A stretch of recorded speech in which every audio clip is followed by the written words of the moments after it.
Саламатсыздарбы кыргыз элим, амансыздарбы кылайык калк. Бүгүн биз ушул Расаков көчөсүндөгү акыл биримибизге дагы да болсо жагдайын билгенге келдик.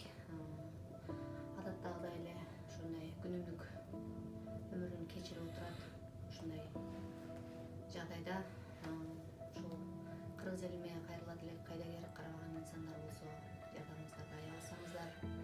Эжеке эч качан жашыбаңыз, баары жакшы болот, баары Кудайдан.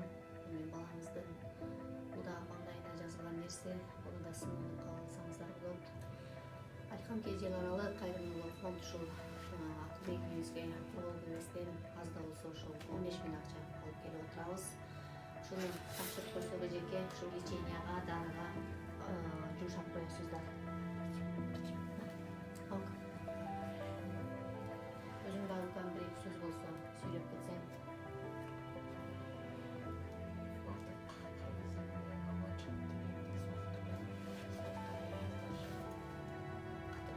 Алла разы болсын баарыңыздан.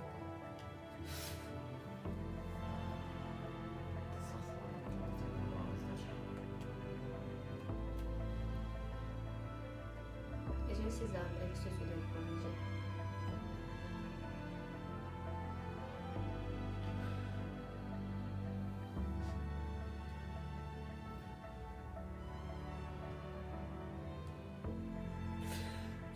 Nasıl olmaz? Yaşamak kalır.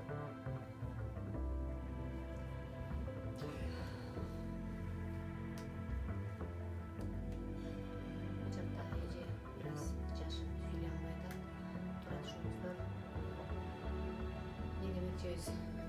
Эжеге да кошулам, ушул эч ким болбосун.